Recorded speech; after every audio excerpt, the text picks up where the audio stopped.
बिस्मिल्लाहिर्रहमानिर्रहीम। अस्सलाम वालेकुम। आज आपकी खिदमत में बहुत ही इंटरेस्टिंग टॉपिक के साथ हाजिर हूँ। आज की वीडियो में मेरा टॉपिक सूरत अंबिया पर है।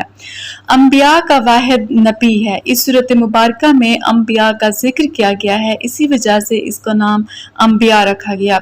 इस सूरत मुबारका का मरकजी मौजू जिक्र इलाही की तरफ दावत है और कुरैश मक्का के एतराज़ात का जवाब दिया गया है। अहले मक्का ये एतराज़ करते थे कि एक इंसान भला अल्लाह का रसूल कैसे हो सकता है। अल्लाह ताला ने ऐसे लोगों के लिए तंबीह की, जब तुम नबूवत की हकीकत नहीं समझते तो जानने वालों से पूछ लो कि हुज़ूर पाक सल्लल्लाहु अलैहि वसल्लम से पहले जितने नबी आए क्या वो इंसान नहीं थे, क्या वो खाना नहीं खाते थे, फिर तुम्हें क्यों हुज़ूर पाक सल्लल्लाहु अलैहि वसल्लम की नबूवत पर ताज्जुब होने लगा। इस सूरत मुबारका में 7 रुकू और 112 आयात हैं। ये सूरत मुबारका मक्का में नाजिल हुई।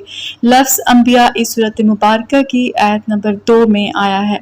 इसका नज़ूली नंबर 73 है और ये सूरत मुबारका तौक़ीफ़ी नंबर के हवाले से 21 नंबर पर वाक़या है। उम्मीद करती हूँ आपको ये दिलचस्प वीडियो जानकर बहुत अच्छा लगा होगा। इंशाअल्लाह ताला नेक्स्ट वीडियो में किसी नए इन्फॉर्मेटिव टॉपिक के साथ आपके साथ फिर मुलाकात होगी। तब तक के लिए अल्लाह हाफ़िज़।